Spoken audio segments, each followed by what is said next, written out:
Bien chers amis de Café Évangile, Jésus disait à ses disciples en parabole, un aveugle peut-il guider un autre aveugle? Ne vont-ils pas tomber tous les deux dans un trou? Des fois, en méditant les évangiles, je me mets à penser à beaucoup de choses. Qui sont ces personnes-là devant qui Jésus se mettait pour dire ces paroles? Parce que ce que le Seigneur vient de dire dans l'évangile de ce jour est très fort. Bien que c'est une parabole, la parabole toujours est une interpellation par rapport à une réalité de la vie quotidienne de ces personnes-là qui l'entouraient. Et quand on écoute un aveugle peut-il guider un autre aveugle? La première des choses qui est très importante de savoir, c'est que c'est la conscience personnelle de que nous souffrons tous d'une cécité. Nous souffrons tous d'une cécité. Et c'est cette cécité-là que le Christ est venu guérir. Si aujourd'hui tu te fermes à l'évangile et tu prends les décisions de ta vie de tous les jours par rapport à comment tu te lèves et comment tu te couches, ou bien tu te laisses emporter par n'importe quel vent, sois sûr que tu vas te retrouver des fois dans des pétrins où tu ne sais plus où t'en sortir.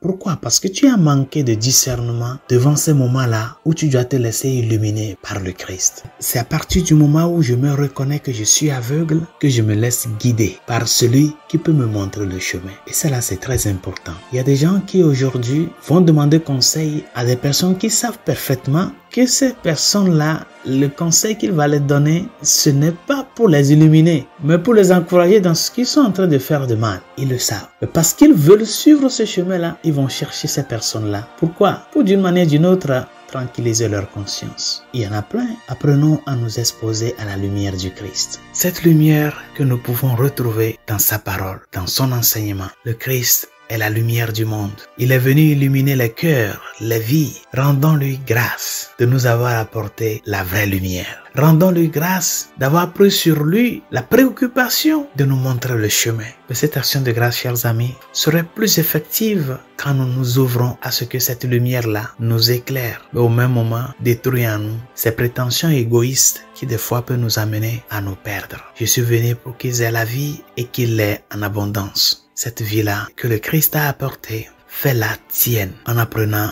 à savoir que dans ma réalité humaine, je ne peux pas être la mesure de toutes choses. L'homme ne peut pas être la mesure de toutes choses parce que notre liberté est une liberté vulnérable. Et si nous croyons que nous pouvons être à la mesure de toutes choses, nous pouvons parvenir à nous désorienter et à désorienter d'autres personnes. C'est le Christ qui est la mesure de toutes choses. Si toi tu l'as compris ainsi, enseigne-le aussi à d'autres personnes afin que petit à petit, nous puissions être ces canaux-là qui font avancer cette lumière du Christ dans les vies et dans les cœurs. Que sa grâce nous y aide. Bonne journée. Dieu vous bénisse.